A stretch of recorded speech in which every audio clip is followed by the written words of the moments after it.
Infinix Smart 20 nih. Wih, desainnya makin ke iPhone-on ya, tapi lebih kotak. Halo Sobat Tekno, gimana kabar lo hari ini? Semoga selalu sehat dan banyak rezeki ya. Di video kali ini gue pengen unboxing smartphone terbaru dari Infinix yang harganya harga merakyat. Nih, Infinix Smart 20. Harganya kalau nggak salah tuh mulai dari 1,3 jutaan ya. Belinya di mana lo bisa cek link di deskripsi video atau link produk yang gue tag di video ini ya. Dan untuk box penjualnya sendiri kayak gini, Infinix Smart 20. Di sini kita bisa lihat ya, 8 GB RAM, tapi 4+4, dan storage-nya 128 GB. Sebenarnya ada dua pilihan storage ya. Yang paling kecil tuh mulai dari 64 GB, itu yang harganya sekitar 1,3 juta. Dan kalau yang 128 GB ini, gue nggak tahu harganya berapa. Ya seperti yang gue bilang tadi ya, cek aja link di deskripsi video. Di sini dia punya fitur Pure Voice Call, terus baterainya 5000 mAh, dan 120 Hz Smooth Display. Di sisi sini kita bisa tahu kalau HP ini tuh bakalan dapat paket data dari smartphone hingga 48 GB, dan untuk garansinya selama 12 bulan.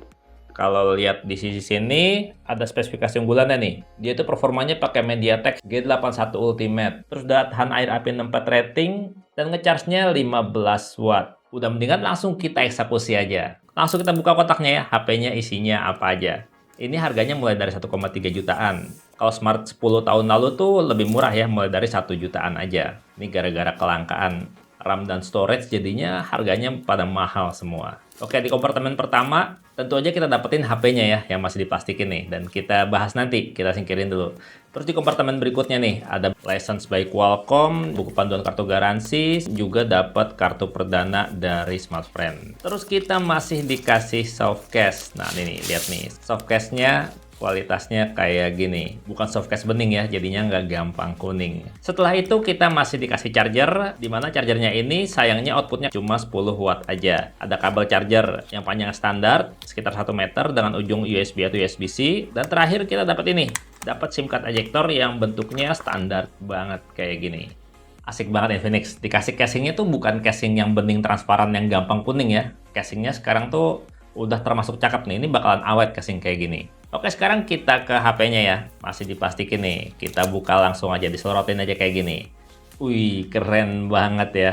Cakep loh. Ini padahal masih ada stiker emailnya. Kita buka dulu ya stiker emailnya biar tambah cakep, tambah ganteng. Stiker emailnya jangan dibuang ya. Simpen aja, tempelin aja di kotaknya. Asli ini desainnya kece banget ya. Tuh, wih, cakep banget. Ini bodinya bahan polikarbonat. Berasa kopong ya. Dia ngasih rongga antara bodi sama baterai. Jadinya tuh kalau seandainya baterainya panas, nggak akan terlalu berasa di tangan. Terus ini dia tuh berasa banget mirip kayak bahan kaca gitu. Finishingnya mirip bahan kaca. Dibikin ngedoff kayak gitu. Dan ini untuk komplek kameranya, dia tuh bukan yang menonjol ya. Lo bisa lihat tuh. Dia tuh ya bodinya aja, cuman dibikin finishing glossy. Kalau di sini ngedoff, di sini glossy gitu. Ini tuh rata. Tuh, kalau dilihat tuh mirip-mirip seakan-akan 3D gitu ya. Seakan-akan dia timbul, padahal dia tuh rata aja gitu. Asli keren sih ini. Tuh, lo lihat bagian kameranya ya. Tuh. Keren gak sih kayak gini? Cakep loh, ini desain mahal kayak gini. Di sisi kanan sini ada tombol power dan tombol volume yang menjadi satu sama sensor sidik jari ya. Di sisi atas ada grill speaker, di sisi samping sini ada slot kartu. Ini slot kartunya masih triple slot ya, jadi lo bisa tambahin micro SD kalau misalkan lo beli 128 GB atau 64 GB-nya berasa kurang gitu. Di sisi bawah sini masih disediain slot audio 3,5 mm ya. Asik banget nih, masih mendukung earphone kabel. Kalau HP murah emang rata-rata kayak gini sih, masih ada. Oh ya, by the way, untuk di sisi bawah sini dia nggak ada grill speaker ya. Jadinya fix kalau HP-nya itu cuma single speaker aja di sisi atas. Dan untuk tampilan tampak depannya kayak gini. Tuh, kayak gini. Ini udah gue setting-setting dan install beberapa aplikasi. Kita buka aja. Tuh, untuk sensor sidik jarinya cepet ya. Sekali lagi nih. Cepet. Dan ini layarnya keren ya. Udah layar punch hole display kayak gini. Layarnya juga udah lumayan cakep. Karena kalau dilihat di sini katanya kan udah 120 Hz. Kita cek ya di settingan. Kita masuk ke layar display and brightness. Terus kita lihat di sini ya, screen refresh rate. Di sini dia ada pilihan auto, standar, dan juga high. Kalau di high sini, kita pilih ya customize eye refresh rate-nya. Itu dia 120 Hz-nya di mana aja. Kalau di menu setting sini, kita bisa sampai 120 Hz ya. Di Instagram juga bisa sampai 120 Hz. Tapi kalau aplikasi-aplikasi lain, rata-rata kayaknya mentoknya cuma di 90 Hz aja tuh. Coba lihat di sini ya, ada game juga. Gue install game Mobile Legend tuh, mentok di 90 Hz. Jadi untuk 120 Hz-nya tuh ya nggak bisa semua aplikasi ya, karena ini chipsetnya cuma Helio G81 Ultimate. Balik lagi ke HP-nya, kalau kita swipe dari atas kayak gini, kita bisa temuin dia tuh punya fitur infrared ya, fitur remote tuh.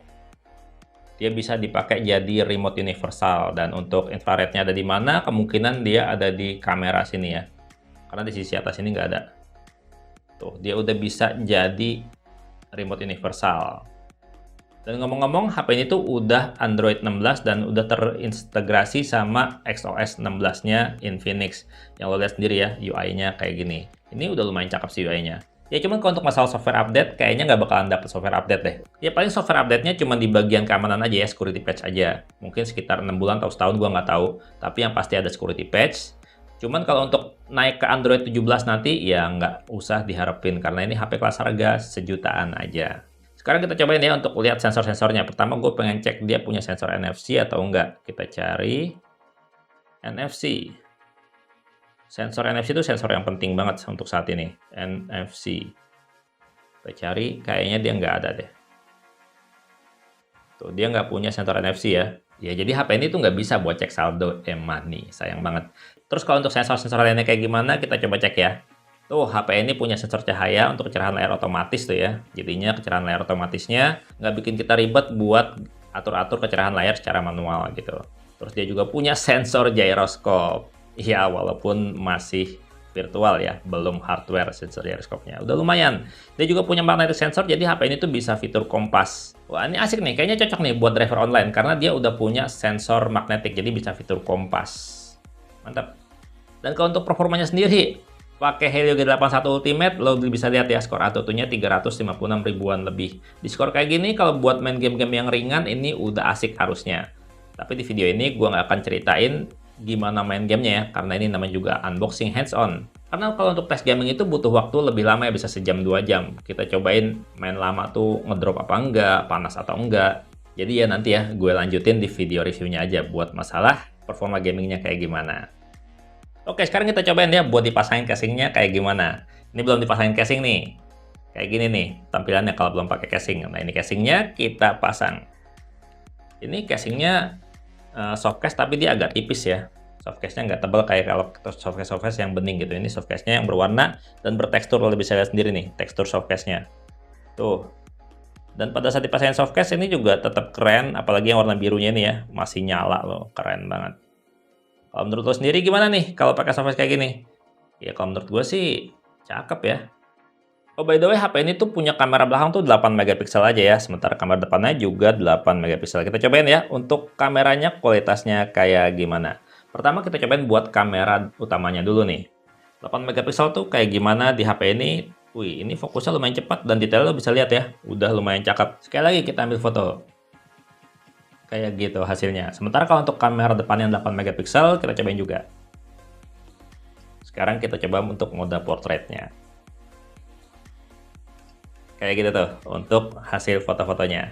Untuk impresi awal di kelas harga 1,3 jutaan ini cukup menarik sih, karena udah IP64 rating, terus juga kameranya udah cukup oke ya. Kalau tadi di foto-foto dikit tuh udah lumayan mantap.